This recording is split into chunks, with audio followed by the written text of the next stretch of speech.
All right. Perfect way to start the show, Lee, with you taking a huge rip of your vape. I was trying to be discreet. What a professional. Well, hey, man, welcome back. Good to see you, brother. Thanks for joining me. There was no one in here. How's it going, dude? Yeah, right, exactly. We got it out of the way before everybody knows that we're live. But, dude, I'm so excited for this episode tonight. We've been talking about it for a while. It's been in the books, and we finally made it come to fruition. But we've got Joel Strasser joining us tonight. A little bit about Joel. Dude, I'm so pumped. It's going to be awesome. So a little bit about Joel. He's got 4 rascally kids and 1 amazing wife. He's coming to us from the Puget Sound area of Washington. That's why we are going live here at 9 o'clock our time. It's 6 o'clock over on the West Coast for Joel. So Joel is a current world record holder with Guinness World Records of 9 world records for sticking stuff in his beard, which is the coolest thing in the world. I love it. I can't wait to talk about it. He's really big into cycling and running. He's a combat vet, and he works for an insurance company doing training. And then the smallest little note, which I cannot wait to jump into, he says he has been hugged by Chuck Norris. And I didn't talk to him. I don't know if this is legit or a joke, but I can't wait to hear about that. So without further ado, welcome our esteemed guest, Joel Strasser. Welcome, my friend. Hey. Hey, Joel, how's it going? Welcome. Hey, thanks, guys. Thanks for having me here. Welcome. Absolutely. So, yeah, Joel, before guys.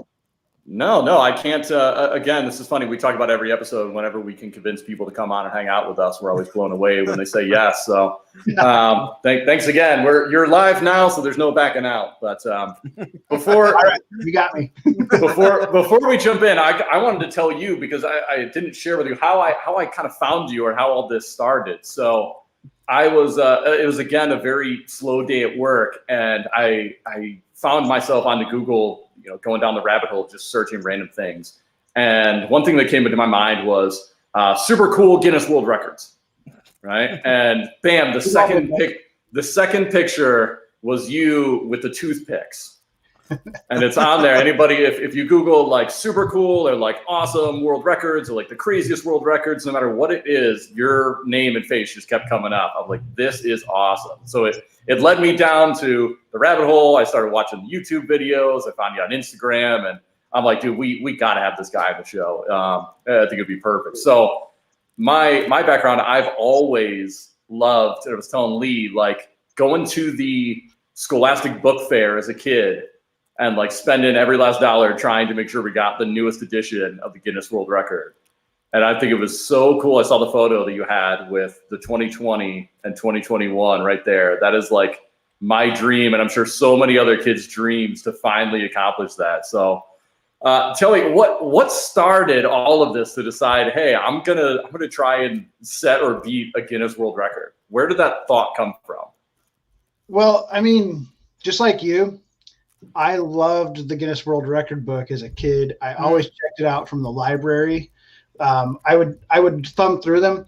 And back when we were kids, I'm assuming we're close to the same age, but back when we were kids, the books had a lot less pictures and a lot more text. It was like black and white,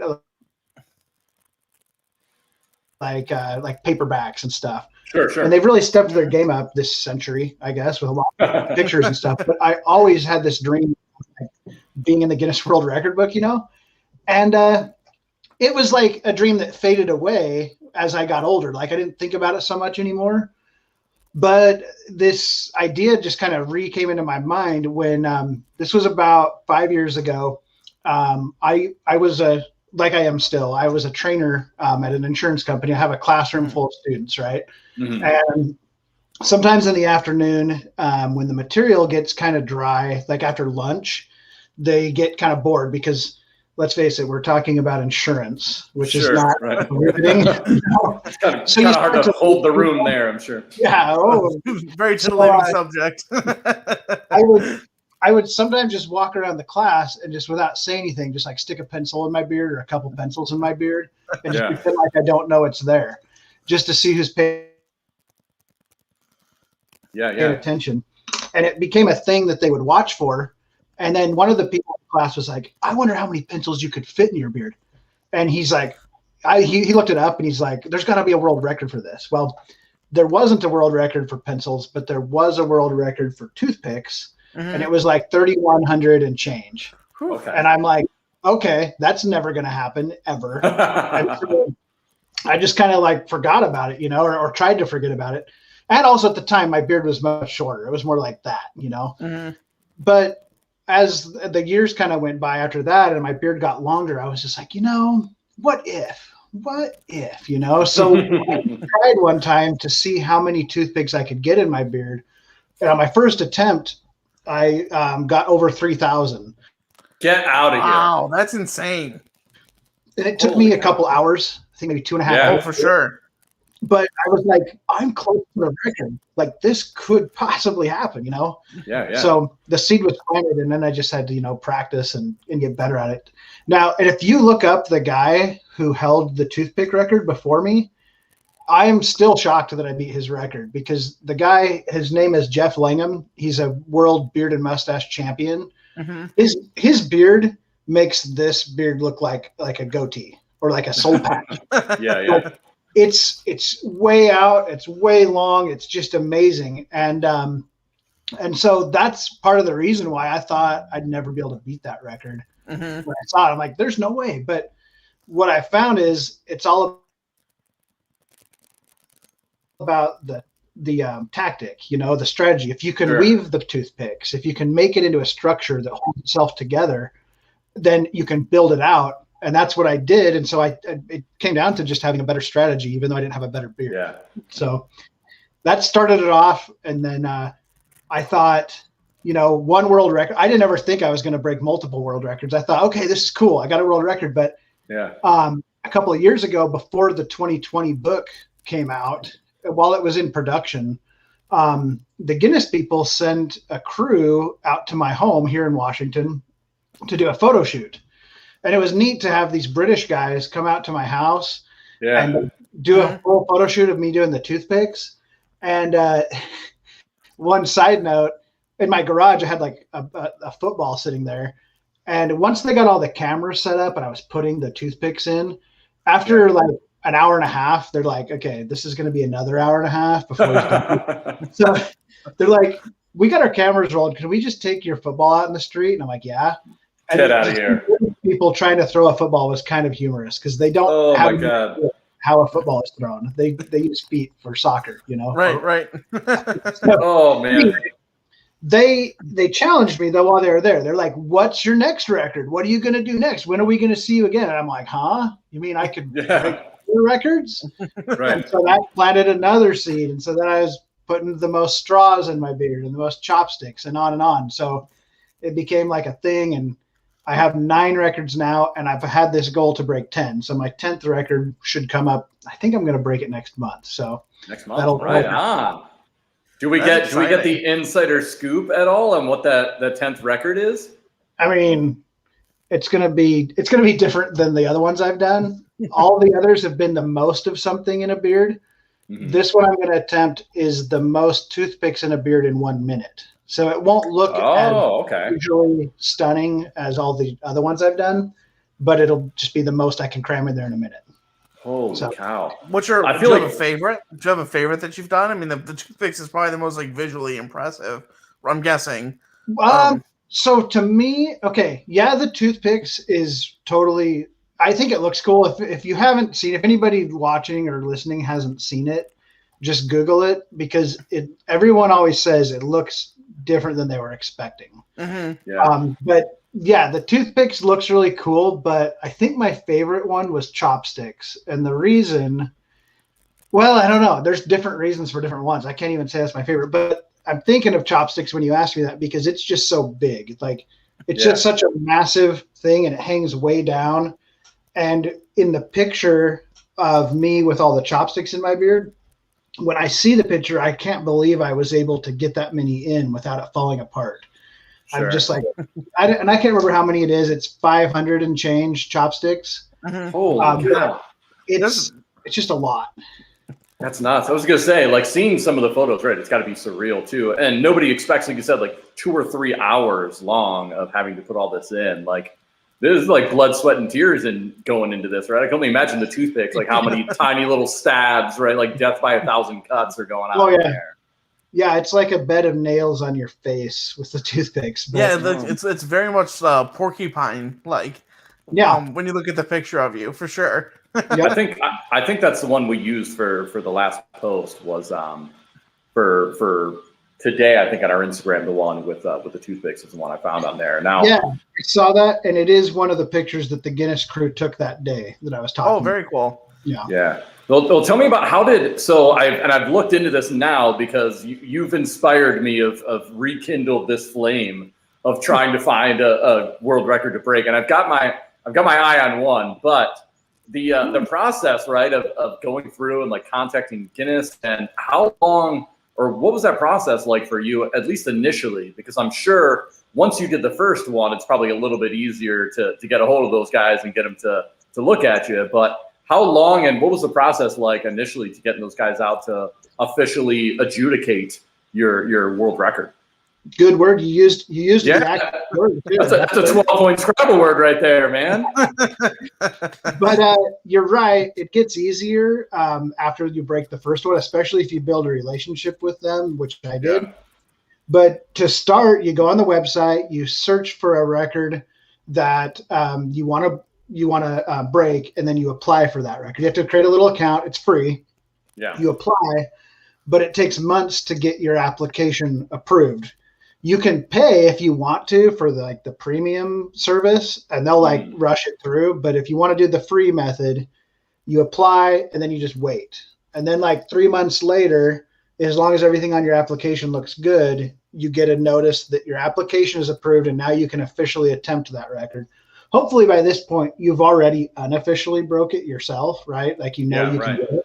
Mm-hmm. In fact, I think you're supposed to say that when you apply. But then you can make an official attempt, and then you again have a choice here. You can go the free route, which is not easy, or you can go the paid route, which involves an adjudicator.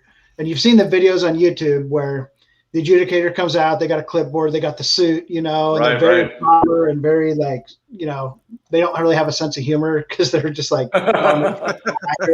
That's what makes that story about them throwing the football around so great. If you've ever seen the videos of those guys, they're they're so uptight and everything, at least in the videos you see. So to be a fly on the wall there would be awesome. It's funny to not have a sense of humor when you have such a fun, seemingly fun job. I get to go to this person's house and watch him put toothpicks in his beard. This is a cool thing that I'm doing. Right. But God forbid you tell me a joke. Yeah, well, it's funny because, I saw them, behind the scenes, and they were cool and funny and everything else. Right. And not wearing the suit, because they were just taking pictures. Sure. But, when they're adjudicating a record, though, it's serious time. And I know one adjudicator, he's hilarious. He does funny voices. He does a lot of voiceovers on their videos on their YouTube channel. Oh, cool. Anytime you hear a funny voiceover on there, it's him.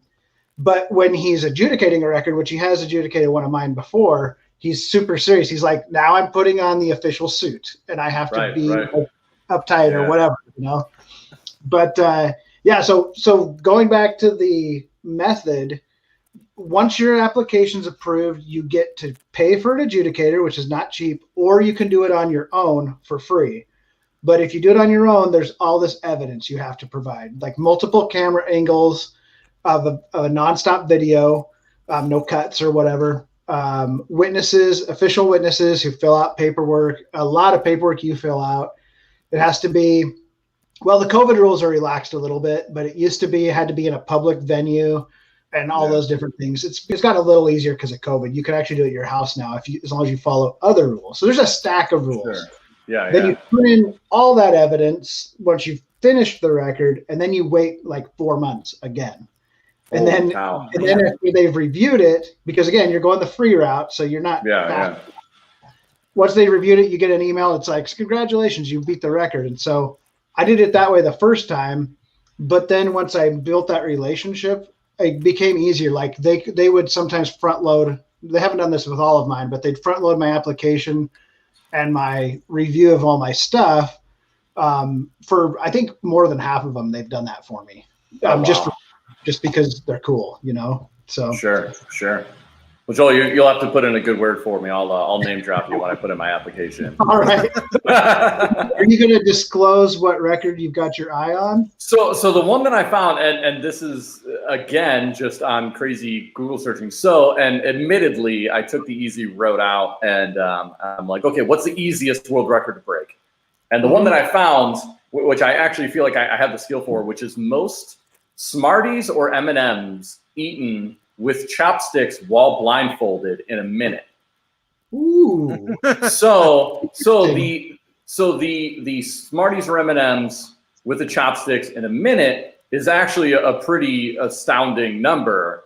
So the separation between that and blindfolded was so drastic. I'm like, I feel like I could break this tomorrow. So the lady, I think it's a woman who holds the M&Ms in a minute. And it's somewhere in the 90s. It's like it's more than 1 per second, and she's just a machine. I watched a video on it, but I can't find any video or anything. It's an older record for the blindfold, and it's like 20. I was like, yeah, I feel like I could. I almost want to like go grab a plate right now. Like let's do this. Let's do this on the spot. But so that's the one I was thinking of, just because I feel like I've got a legitimate shot at it. But I feel like you could do that too, because I remember Justin. We've known each other for a long time. I don't know if you know the story at all, but me and Justin know each other since like middle school. And as we were just like growing up together, I've known Justin, and I've said this before on the podcast. Justin's one of those guys that's like good at everything to the point where it's like aggravating. But we had a birthday party at his house not that long ago, and we played all those that game show, that minute to win it game show games. And Justin was good at all of those that we played, and I think that this was something that like fits into that category, something that kind of like shoehorns in for sure. Totally. Yeah, man. Well, like I said, no, go ahead, Joel. Oh, sorry. I said I didn't plan to show you this or anything, but it's sitting here. I'll give you a little hint or a help maybe. So I don't know if this is coming in mirror image or if it's like you can. We can see it. Well, So this book, Breaking Records, the author's name is David Rush, and I've met him before. He's a really cool dude, and he's a serial record breaker. He's coming up on 200 records, I think, right now. Gosh. 200. Holy cow. But the book he talks about a lot of his records he's broken, but he also talks about the mindset that it takes to break a record. And it's actually helped me a lot. I could give you a story about a record that I tried and failed at miserably in public. Like it was a very, very public attempt, and how I felt crappy after that. But this book helped me like come back from that. So if you want to check out that book, for sure, I would recommend it if you're serious about breaking a record. Check it out, and it's got some neat stories in it too. The guy's amazing. So he's got a YouTube channel too, cool. If you want to check that out. But 200 world records, that's insane. Yeah, I thought 9 was. I think 9 is insane. Yeah, sure. Right. And 1 is insane. That's crazy. 200. So he does all kind. Like I wonder, and I'm not going to tell him. I'm not going to like say, hey, check out the Chopstick Smarties blindfold record. I won't. I'll leave that to you. Please. He probably has it too. He's probably the one who has it at this point. He could be. He's got a lot of records like that. I served as one of his official witnesses on one of his records that he broke. Really? That was really fun to watch him in action. I was a timekeeper. I held the stopwatch. There was a couple of us and I had the good fortune of being in the right place at the right time to do that. Yeah. What record was that? That was the record for keeping balloons aloft for the longest. I can't remember now if it was 2 or 3 balloons, but he had to keep them aloft for the longest time. And I think it was only 2 balloons, but you had to go back and forth. You couldn't hit the same balloon twice. Could do one, yeah. And so it was like in a big gym, so you had a lot of space. You hit one and hit the other, and it sounds really easy, but it's actually like it gets out of control fast. He practiced for like weeks at that before he broke the record. So, oh man, that is like right up my unjustified confidence. That I'm like, oh, that's it now. I have to go after that one. Right, dude. If you that's one of the lessons he talks about in his book is if you believe you can do it and then you practice long enough, you will. Like nothing is going to stop you. You've already got the most important part, which is believing that you can do it. Like a lot of people can't get to that point. And that's the hardest part already done, you know. So yeah. Oh man, I think you're describing me because I just feel like I could never do any of that stuff. well, I didn't plan to do like a commercial for his book or anything, but check out the book. That was a hell of a sell, yeah, for sure. No, man, that's great advice. Hearing it from somebody like you said who's been there and done that and been around it. So that's fantastic. Oh man. So what was? And I know you mentioned it too. It was one of the questions I actually had ready, which and I don't know if it's something you feel comfortable going into, but has there been? Or what was the record that you attempted and just didn't go the way that you thought it would? Oh, yeah. I'll give you the quick version, but I made a video about this on my YouTube channel. So now's a perfect time for me to plug my YouTube channel. Plug it. Yeah, do it. It's Joel Nert, same thing that you can see on the screen, right? Hold on. I'm working on it, Joel. Here we go. If you, all right. So while you're working on that, there's a video where I talk about failure and it's about a lot of things, but overcoming failure is a big part of it. And the name of the video on my channel is called The Mindset That Changed Everything, I think is what I named it. But anyway, sweet. There's the link. I got you. Go there. So anyway, if you go there and search for The Mindset That Changed Everything, you'll get the story of the record that I failed. So what that is you remember I mentioned that my whole thing started with putting pencils in my beard. Yeah. And but there was no record for it. Well, after I had the relationship with the Guinness people, I could recommend records. And some of the records I hold are ones that I suggested and then they created. And then they set like a minimum. So I was the first holder of the record. They just said, you know what? You got to get like over 400 golf tees for the golf tees record. That was when they created for me. And then I broke that, you know? Yeah. So they created the pencil record. Oh, I think I know this. I know where you're going with it. I'm so did excited. You see this? Yes. Yeah. Yes, I actually know this one. Give me the background. You did your homework. So I did, man. We're more professional than we look. We may just be a podcast drinking beer, but I did. I know where this is going. I'm so excited. I'm well impressed. So I turn in the application. They approve the application, but they say, hey, instead of just breaking the record, we want to do something we haven't done. And this was in the middle of lockdowns during COVID and everything. This was like almost a year ago. But they said, we want to invite another bearded contender to go head to head with you. And we'll bring in an adjudicator. It's going to be a video call. So it'll be the two of you plus him. And you guys just go head to head with the pencils. And I had already broke the minimum record that they set, which was like, I want to say 200 or something. I had broken that in practice. And I felt confident I could win the record. And then the other guy they brought in, he's this cool dude from New Zealand. I really like him. His name's Anatol Ivanov. And so Anatol, also a bearded mustache world champion. Yeah. Newly minted. He had just won that right before this. And so we go in and we start putting pencils in our beard. And I got around 200 and he just kept going, man. He blew me out of the water. And the Guinness people had hyped this up. They'd said they'd put like a preview video coming out, and then they put out the video and it's like hundreds of thousands. Rocky and Apollo Creed just going at it. Yeah, exactly. And so he destroyed me. Like he put 440, I think, pencils in his beard. And it wasn't humiliating or anything, but it was somewhere close to that in my mind. Like, I think in trying to step aside and look at it, most people wouldn't have thought it was as devastating as I thought it was. And I tried to play it off, and I think I did play it off like it didn't matter to me when we're still in the video. And and he was super gracious. He was really nice and everything, but he destroyed me. And I'm like, okay, so I hold all these records, and he's this up and comer now that's just completely dethroned me, and he's going to destroy me, and he's going to take all my other records now, is what I'm thinking. So after that was over, I was like, there's no way. I was kind of bummed about it, and I was like thinking, that's it. I'm not going to break any more records, and I'm a failure, and all this stuff. And my wife was like, you could beat that record. Just because you didn't do it doesn't mean you couldn't. he just had a different tactic than you. So why don't you like study his tactic and learn from him? Yeah. And I'm like, ooh, you don't say. And so I practiced. I actually partnered with this cool pencil company. I don't know if you'll be able to see this. It's probably gonna have a glare on it. A little bit. There. So this very cool company, they I just asked them if they could make me a pencil with my logo on it, and they did.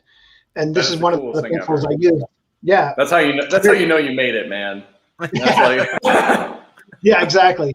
So I got the pencils, and it took me, I think, 5 or 6 months, but I came back and I broke the record. I beat Anatole by about 10. Take. And that was really hard. I had to practice a lot, but the hardest thing wasn't the practicing. The hardest thing was believing I could beat his record. Once I got over that hump, the rest was going to happen, you know? So it was a cool, and if you want better details and pictures and all kinds of stuff, check out, there's a video of that on the same YouTube channel. So yeah. Yeah, I remember. There's a life lesson there to be had too, I think, for sure. Yeah, That's the world record lesson, yeah. Seriously. No, I remember wanting.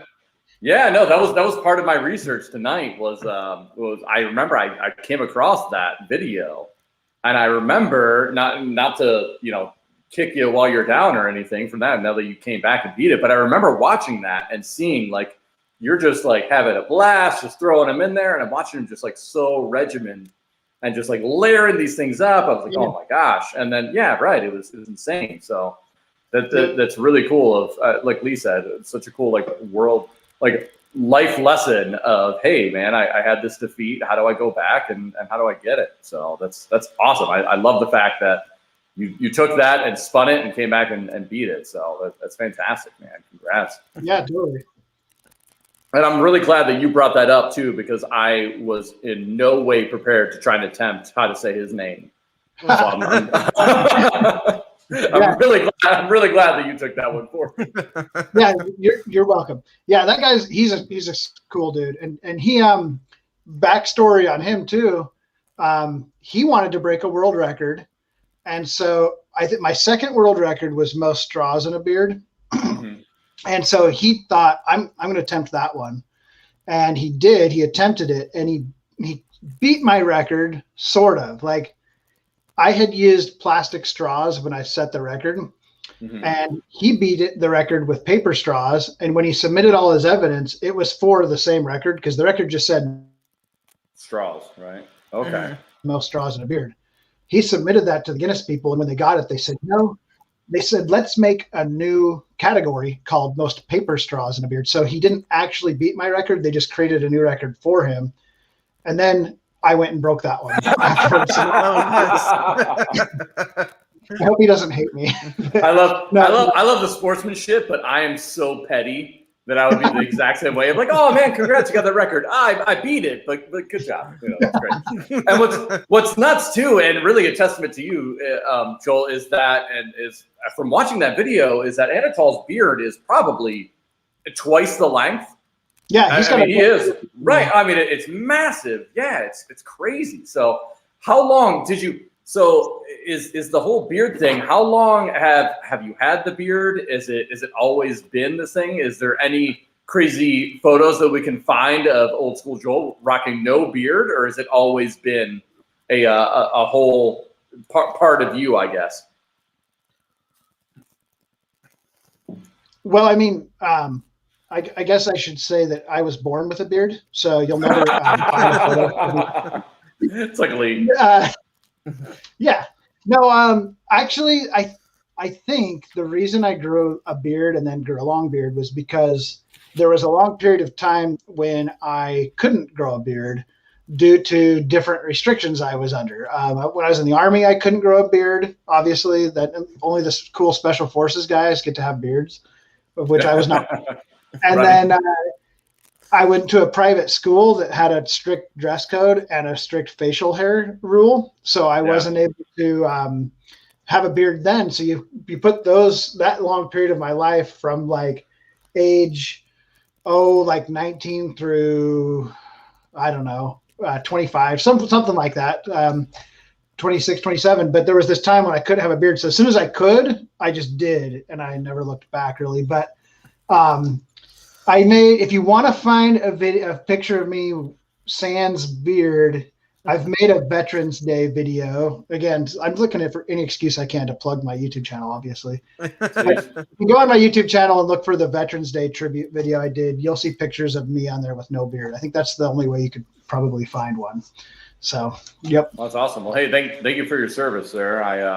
I was in the service as well, but I was in the Coast Guard. I was in the fun one, the one that everybody forgets about. But I totally relate, man. There's so many friends of mine, the same thing, that got out and then they grew these incredible epic beards that I have to live vicariously. I always tell people I live vicariously through Lee's beard. Like his beard keeps, is there for both of us. And he's the way where Lee will he's just got this crazy Wolverine ability that he shaves his beard every once in a while randomly, and then in a week it's back to what it is now. It's insane. I feel like I start to look homeless. I don't get the good long hair. Oh, trust me, I get the homeless comments all the time. But I don't think that your beard is groomed well. I don't see that at all. It's not always. It gets out of control. Yeah. I've always been such a big proponent too of making Lee grow his beard out. And I think it's because I can't grow one, that I want to live. I want him to have this crazy epic beard. So, oh geez, hold on. This is a crazy question here. Has he ever put? This is strange, but hey, it came up, so I'm gonna put it on here. Has he ever put fire swords in his beard? I feel like I know the answer, but wait a minute. You know who that is, right? Who asked that question? I do not. Oh, get out of here! No way! Oh, David. how cool! I didn't even look at that. Who is this guy? I didn't tell him I was going to be on this podcast. Hey, wait a minute. He's asking who is this guy you're talking to? Who the hell is this guy? That's funny. Hi, David. Hey, David. Can you juggle a balloon? David, hey, David, listen. Joel told me about your record of keeping 2 balloons afloat. And as I'm sure you know, Joel has this effect on people, and I'm ready to run through a brick wall. I feel like I'm coming for that record, sir. So you be ready. I'm calling you out here now. So David, please, you don't have to leave now. Yeah, right. I don't even know how that's really cool that he is watching. I don't even know how he knew I was going to be on here, but and I remembered once he said that. So the record that I adjudicated, I'd forgotten part of the. Hey, there we go. I forgot some of the details. He was keeping the balloons up with his head. That's what it was. That's what made it so hard. So that's the one that you adjudicated. Okay, yeah, awesome. Yeah, that one. I bet it is. It's funny, David. We were talking. When Joel explained that he was there and he adjudicated for you, he thought it was that one, but it was probably the other. I have this terrible condition that is this just blind confidence, this internal optimist that just I'm like, I bet I can do that, So it's a blessing and a curse a little bit. So Joel's done an incredible job explaining your book and the influence you've had on him. So thank you so much for tuning in, man. That's awesome. That's great.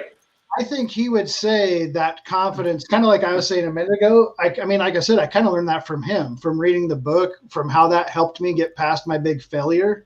You got to believe first. Once you believe, you're most of the way there. This is going to happen.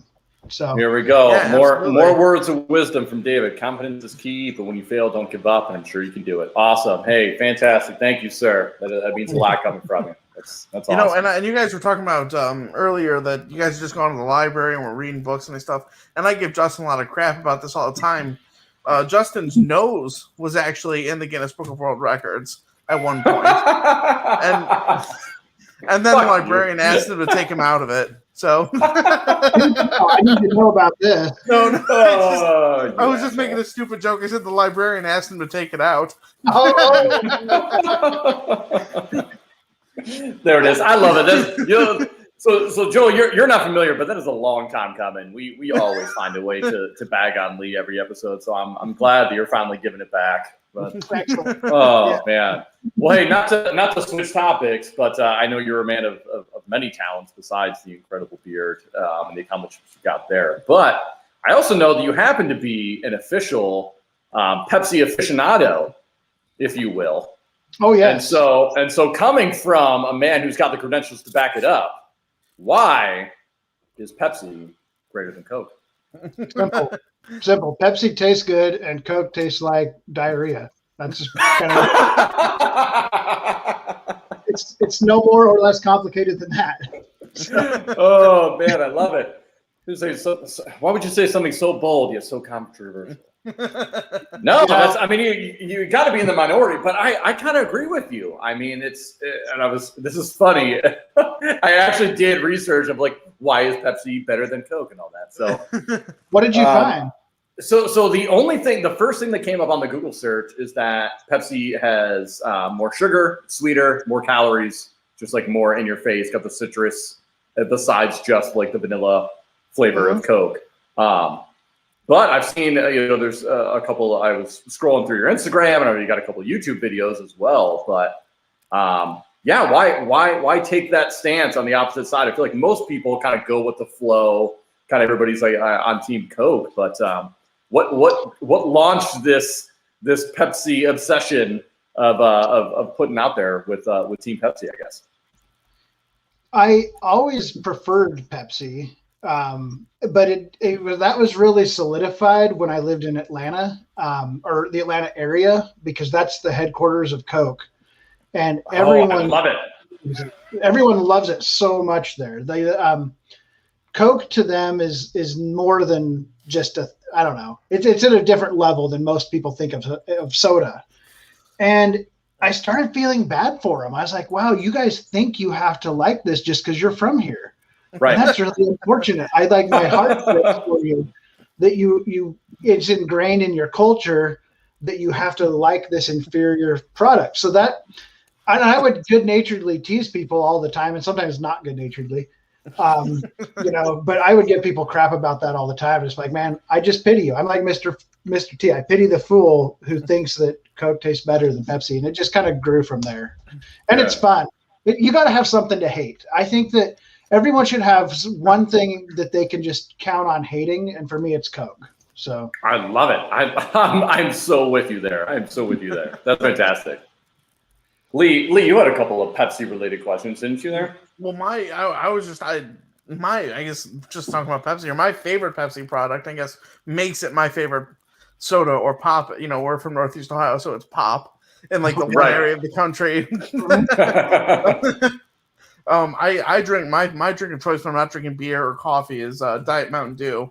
So that's a Pepsi product. That's my favorite. Mm-hmm. Have you tried all the different Pepsis they have now? Because I know you try some weird things on your YouTube. I'm a big fan.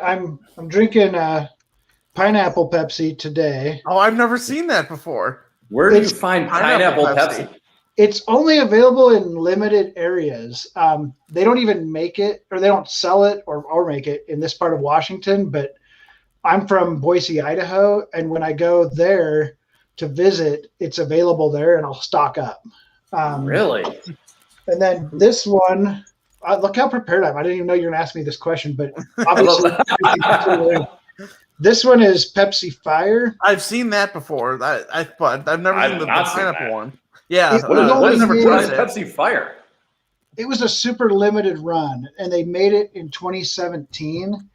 But because I knew it was super limited, I stocked up, and I probably still have 7 or 8 cans left. The cans it was when the Fireball thing got really big. They added cinnamon to it. Yep. Yeah.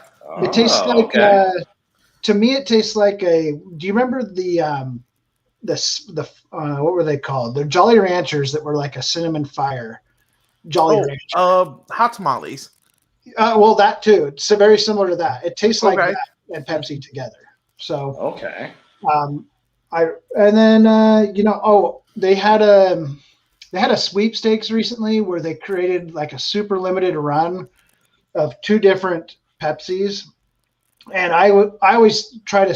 The only thing I follow closely on Twitter is Pepsi because for a couple of reasons. But they'll put up these sweepstakes, and you got to enter right away. And if you do, you can win. And I won a 2-liter bottle of apple pie Pepsi, which they only made, like, I think they made like 2,000 bottles of it, and that was it. Holy cow! And then they made a hot chocolate Pepsi that they was super limited also, and I won that. I saw the video. Yeah, I saw that. I think that was up on your Instagram, the hot chocolate Yeah, Pepsi. yeah. And then the one I didn't get because I didn't act fast enough was the Peeps Pepsi, which honestly, it probably doesn't taste good, but I still want it, and I still want to try it. Right. Yeah. That one, you'd probably have to go on eBay, and I'm sure the people who did win it are selling it for like $50 a can or something. So, Something crazy. Is that the craziest thing? I know you do a lot of these world records. I'm not sure what all of them are. Is that the craziest things you like do or eat for like YouTube? I know lots of like YouTubers like eat crazy things. Is this the craziest thing? No, I've eaten worse. But I used to do this thing where I would have a wheel of nasty food and I'd spin it with a friend, like bring in a guest on the channel. Right. And, misery loves company. Yeah, we'd each spin the wheel and we'd have to eat the thing that it landed on. And there was some nasty stuff. Like Vegemite. Oh, yeah. Terrible. Like Korean seafood snacks and stuff, like dried octopus and squid and just all kinds of really nasty things that made me throw up. So yeah, I'll take a weird Pepsi any day. For sure, definitely over dried seafood treats. Yeah. Yes. Yeah, it's gross. I tell you what, you're probably the only person, and this is funny too because as every episode has progressed, we always add on official sponsors to the show that know nothing about us, that have no affiliation with us at all. So, Dr. Thunder and Mountain Lightning have always been incredible supporters of the podcast. So maybe one day we can, with your support, we can get Pepsi on board and get a name brand soda on us, but.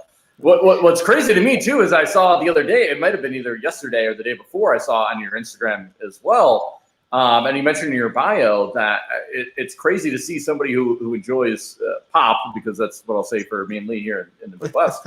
But also, I just saw you were running like a half marathon through the mountains of Washington. Yeah, so I like to run. I don't know why. Because running, I know it kind of sucks. Yeah, like nobody's chasing you. Like no. I actually think I do know why. At one point a few years ago, my job was really stressful, and it became like therapy. And so every Saturday I was going to go on a long run. Mm-hmm. Yeah. And then eventually I introduced cycling into the mix too. So I'll either do a long run or a long bike ride most Saturdays. But I'm so fortunate where I live here in Washington because I just live in a small town in the region of Olympia, Washington. Okay. But there's not there's like no shortage of places to go here if you like the outdoors, which I do. Mm-hmm. And within an hour or two of my house, I could never run out of places to explore. It's just a really good place for that. And then as far as I like to trail run, it's my favorite way to run. And excuse my children there. Oh, no, you're fine. No problem. If you didn't notice, I'm in the garage to not wake up my... That's fine. I'm sure they'll be busting in here any second. Oh, yeah. Anyway, I'm just super lucky because a thing that I like to do is very accessible where I am. And I didn't even plan it. It just happened. So, yeah. That's awesome.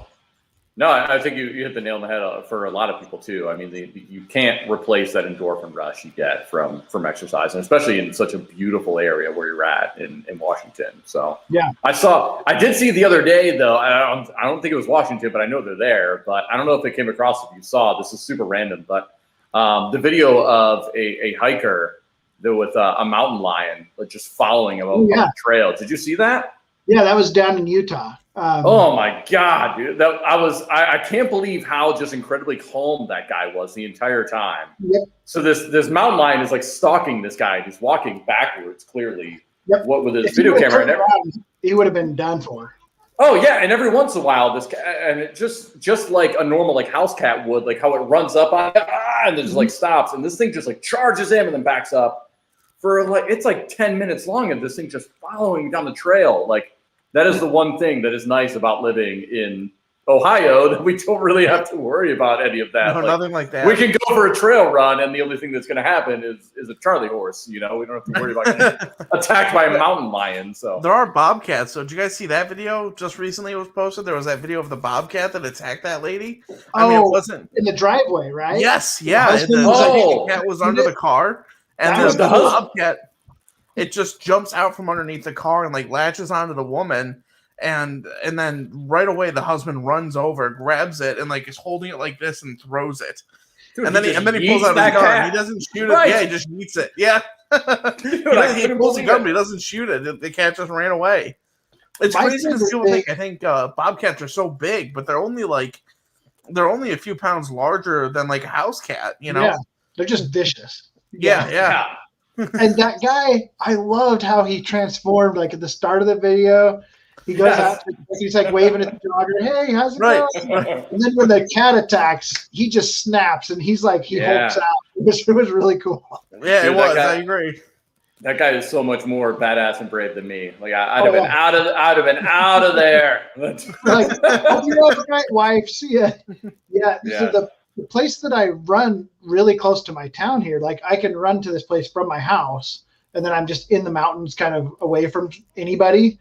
But somebody saw a bear in there about a year ago, and they posted a picture. One of the people in town posted a picture on Facebook of the bear right where I entered into the forest. And ever since then, I'm just like, I want to see it. So bad. I'm like, please, I want to put it very cool. Yeah. Right. I used to work at when I live near here, or it's about half an hour away from me now, but there's black bears right in the area there, and I'd never seen one at the Boy Scouts because I grew up in Boy Scouts and I worked at a Boy Scout camp when I was young, right out of college, and we got to plaster cast a bear print, but we hadn't seen him at least that year. I know they're on that camp, but we had never seen him. But I got to make a plaster cast of one of their prints that year I was there, which was really cool. Yeah, that's cool. I want to. I mean, I've had a few bear encounters in like that weren't at the zoo before, but I want more. So. Yeah, for sure. They're gonna see that beard, man. I think you're one of them. We'll get along. Yeah, right. I don't think, and like Lee said, we've got some bears around us. And like when I was in New Hampshire, we used to run into moose all the time, which are so much larger. Oh, that'd be cool. Up in the like the White Mountains in Maine. Used to ride motorcycles up there, and there's a really popular trail near Laconia, which is like the second to Sturgis for motorcycle rallies. And but there's a huge trail. It's like 40 miles through a national forest. It's called the Kangamangas Highway, and you would see moose up there all the time. And once you're actually there in person, you don't realize just how massive some of these animals really are. It just completely blows away like any perspective that you see on TV. It is just insanely intimidating. I feel like it would be more intimidating to see, and I don't know if I'm wrong about this or not, but since a black bear would be so docile, I feel like it would be more intimidating almost to see a moose than a black bear, just because of the sheer size of a moose. They can be a lot more dangerous than a bear. Yeah, exactly. And biggest worst, depending on where you are. I used to see them when I lived in Wyoming, and I loved that. There's something almost magical. Yeah. Just who doesn't see them often. Like I think if you lived in Alaska, maybe the moose would lose its magic. But sure, when I lived in Wyoming, I'd see them every once in a while, and it's like the magic didn't wear off. It was so cool to just ignore a moose. You know? I'm with you 100%. That's even a thing kind of here, though. If you live more, and it's just super kind of more localized, but if you live in the city in Ohio where you don't see the deer, like you can tell that somebody's not from kind of the country parts of Ohio where deer are just a total nuisance everywhere. Right. So I guess it's kind of the same thing on a smaller scale. Yeah, totally. And not to change the subject here, Justin opened the beer and it kind of reminded me. You said you hinted at while we were talking. You said you had a crossover between beer and beards we have to get to. Oh yeah. Oh yeah, that's right. So So I'm on the Let's Drink About It podcast, but I don't drink beer. So you might think I don't fit in, but I was saying I'm a beard enthusiast, not a beer enthusiast. But the crossover is, so there are, as you're probably aware, Lee, there are lots of beard care products out there. There's tons of them. And there's some that you can get at the store, but if you want to go online, there are hundreds of people that have started their own business of creating beard products. Wax, and some are oil, good, some are smells, so good. right. Yeah. And so a couple ones that I love, and I'll give you two categories. The category of ones that you could get at the store, my favorite brand of beard care products, and no affiliation or anything on Here these. we go. Listen up, folks. You're getting it from a world record This is holder. the magic. Yeah. I'm busting out all these endorsements, and I wish they would pay me or something, but they Seriously, we But, gotta get them behind the next world record attempt. the brand of beard care products that you can get in some stores or online is called Duke Cannon. And Duke Cannon doesn't only make beard care. They also make like soap and shampoo and everything else. Mm-hmm. But this beard wash is called Citrus. Now, maybe you guys can help me with that word. Heffenweisen? It's probably not going to Heffenweisen. Yeah. Heffenweiser. Yeah. Nailed it. And this is the best beard wash. For my money, this is the best beard wash that there is. And I've tried a ton of them. And you got to use beard wash on your beard. You can't use shampoo because shampoo will dry out your beard, and your beard's different than your hair. Mm-hmm. So, but this washes it and nourishes it and all that different stuff. So that's the first beard crossover. And then another one, this is also Duke Cannon. This is Bush beard oil. Now, the good news, yeah, the good news about this stuff is it does not smell like Bush beer at all. I would hope not. It does have, but it does have a drop of Bush beer in it, mixed in with everything else. So, anyway, I love those ones. And then the category of beard products that you can't get in a store. This is more like an artisanal. I guess you'd call this like a craft beard product or something. I love it. Yes. So I'm trying. So this is called Barbu is the brand. I don't know if it's going to show up. Barbu. There we go. Yeah, but this flavor is called the Brewmaster. And there we go. Look at that. It's like a pineapple IPA. And I don't necessarily, I've never had an IPA, to be honest with you, but I'm told that's what this smells like and what it kind of feels like. And I really like it. I currently drinking an IPA. Yeah. There you go. So anyway, that's my attempt to bring beer talk into the Let's Drink About It podcast. So I love that. That's fantastic. For sure. Man, talk about us doing our research. Joe came prepared, guys. I love it. Now, how many, and this is funny when you mentioned that too, that me and Lee were talking is how many people probably assume, right, like the aesthetic of like, oh, I'm in Washington, I have a majestic beard, I'm probably a craft beer snob, right? Has that ever come across, right? For you at all? I'll find myself in a conversation all the time where people are talking, and I'm like, well, I could fake my way through this conversation, maybe. We do the same thing. So we've been visiting a lot more breweries lately, and we have a lot more here in May and June once the weather hits over by us. But talking to the owners and the brewmasters and everything, we're just hoping to maybe catch one of every 5 or 6 words that we understand. Like we enjoy drinking it. So that's really our extent here. But that's awesome, man. What a cool crossover. Yeah. So, thinking of this one, the same thing. No, please go ahead. Sorry, Justin. Fuck you. You when I'm just just in the process here. I'm thinking because you put this stuff in your beard, and like for these world records, do you have to stop that process? Because I would imagine that the oils and the conditioner that would affect the process of putting that stuff in your beard. Very great question, Lee. Yeah. So there's 2 things with that. Number one, once you're once your application for a record is approved, they send you this list of rules. I don't know if I mentioned this a second ago when I was talking about all this stuff you got to do, but you got to follow very specific guidelines, or your record attempt will be thrown out. Oh, okay. And so with all of the beard putting things in records, one of the guidelines is no adhesives or something in your beard, and no, I don't remember how they word it. Mm-hmm. But the way they word it, it would be like, I don't know if they would consider like a beard balm an adhesive, so I'm going to play it safe and not have anything in my beard. Oh, wow. No For oil, sure. no balm.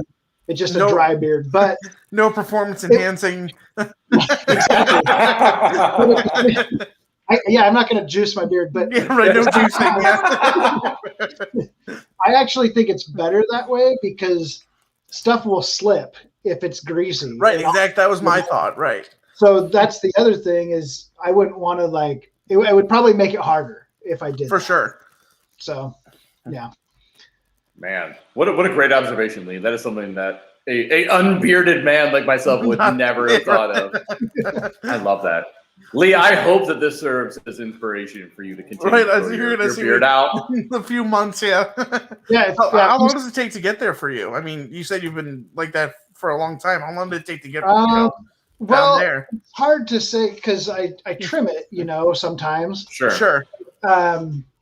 Which I don't like doing. It always hurts me to trim it, but my wife will leave me if I don't. So I have to. She would prefer it was short again. She's ready for me to get past the world record phase, which she thinks is, and move on to like short beard again. But anyway, a couple of like 3-4 years ago on New Year's, I shaved it completely off, and then I wanted to grow a beard.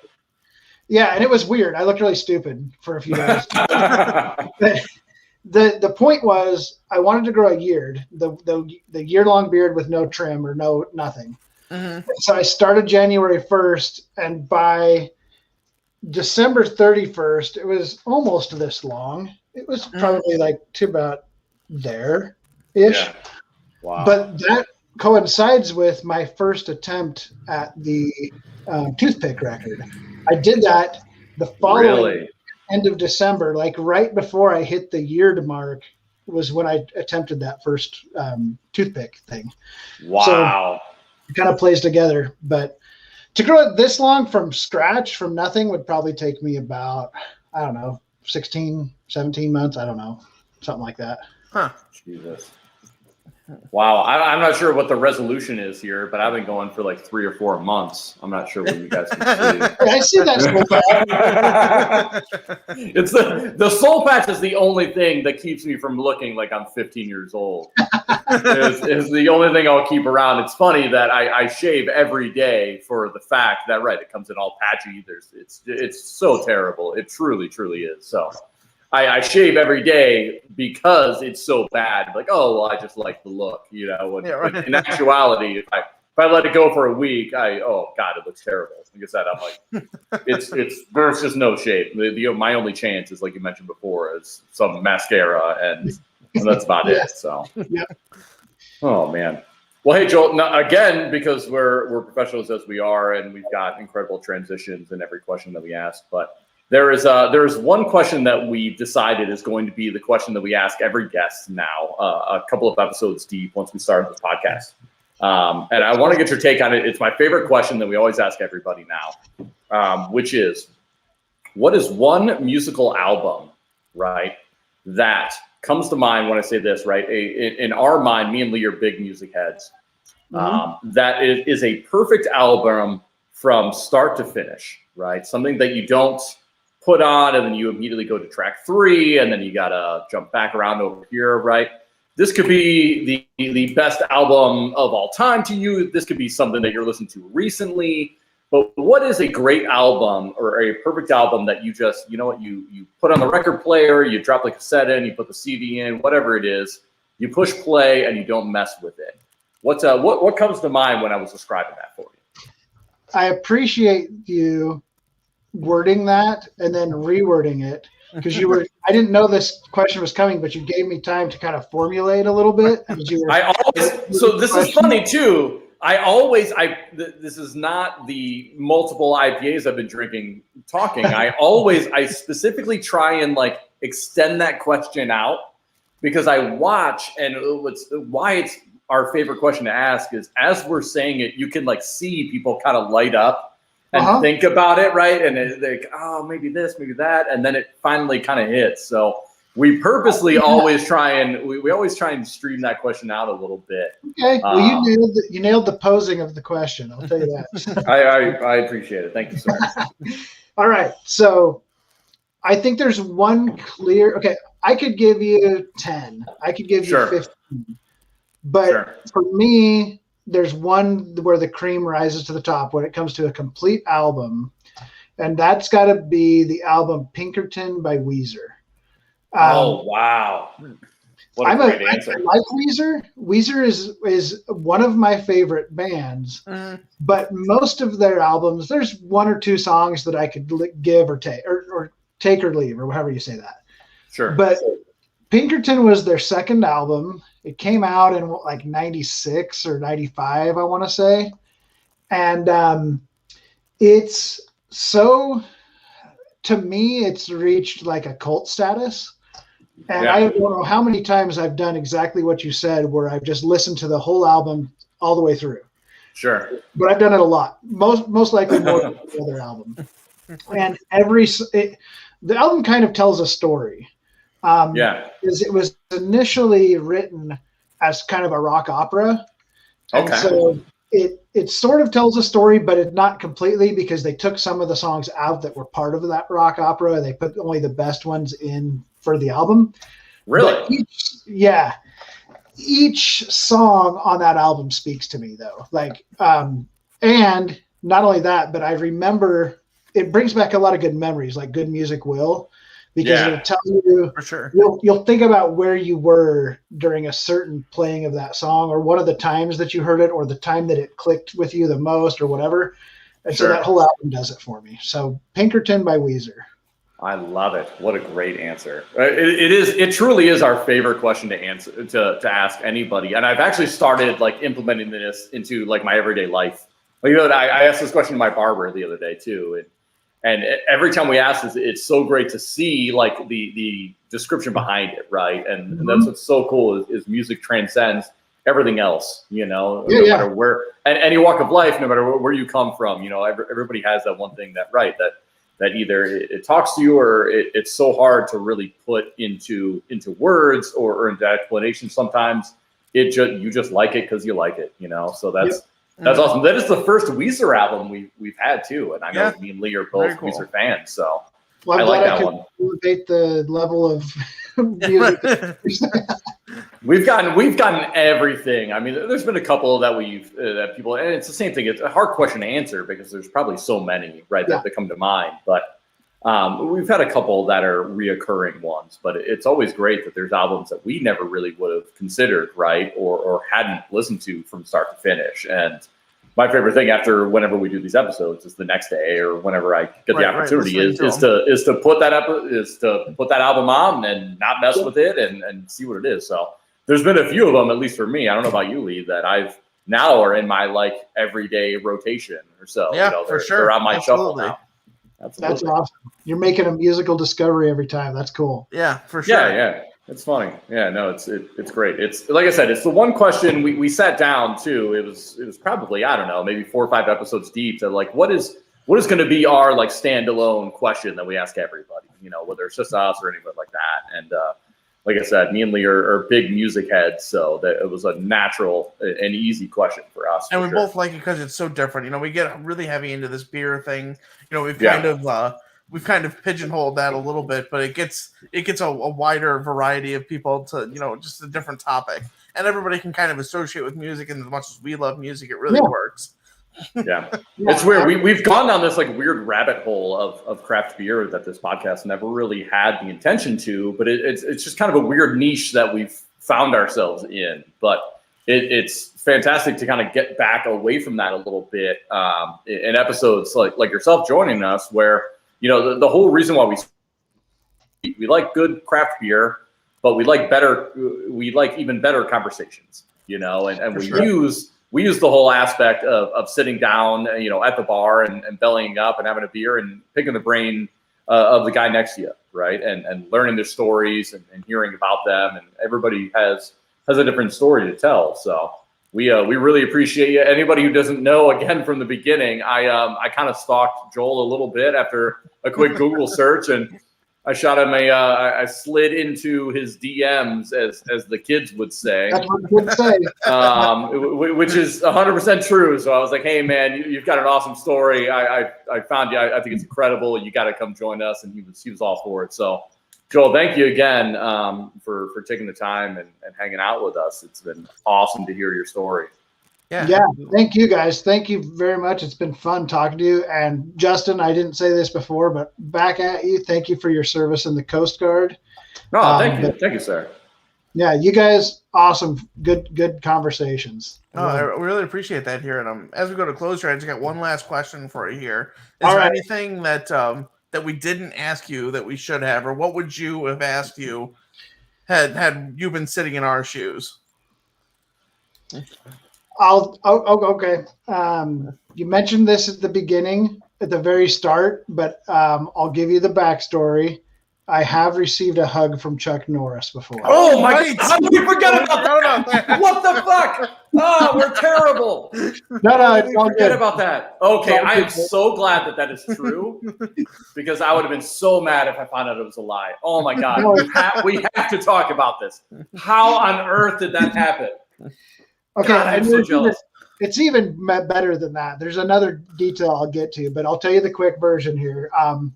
A couple of years ago, Chuck Norris he has his own line of bottled water called C-Force. I don't have a bottle near me. It's downstairs, but how dare you not be prepared? I know. I had everything else. Let's tell you.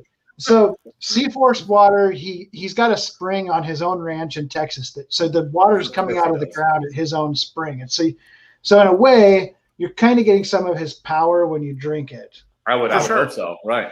But he has a charity. He has a few charities he does. One of them is called Kickstart Kids, and it's to help underprivileged kids. That's how it started, was helping underprivileged kids kind of learn discipline and have fellowship through karate. Mm-hmm. And so he did a 5K run where all the proceeds went to the Kickstart Kids charity and then another charity that helped kids. And it was in Texas, obviously, because that's where he is. Right. And when I heard about this run, I was like, I'm a lifelong fan of Chuck Norris. I look up to him. Sure. Mm-hmm. Because you're an American. Yeah, and every American. So he had the event, and I'm like, I don't usually do things like this, but I think it's worth the expense to travel from Washington down to Texas and with my wife, and we went and we did the race. We ditched the kids. We weren't going to go to that expense. Right. Yeah. And then when you registered for the race, you could get a premium registration where you got to have a quick meet and greet. And so we did that. It was completely worth it. And he came in, there was like a VIP tent where I was in, and he like talked to us for a few minutes, and then we kind of lined up and we just take a photo op with him and talk to him for a minute. But while I was waiting for my turn, his wife came up to me and she's talking to me. She's very, very kind. She's a very cool lady. In fact, she's the one I think who runs the C-Force company. Okay. But she was talking to me, and while she's talking to me and I'm in line, she asks me if she can touch my beard.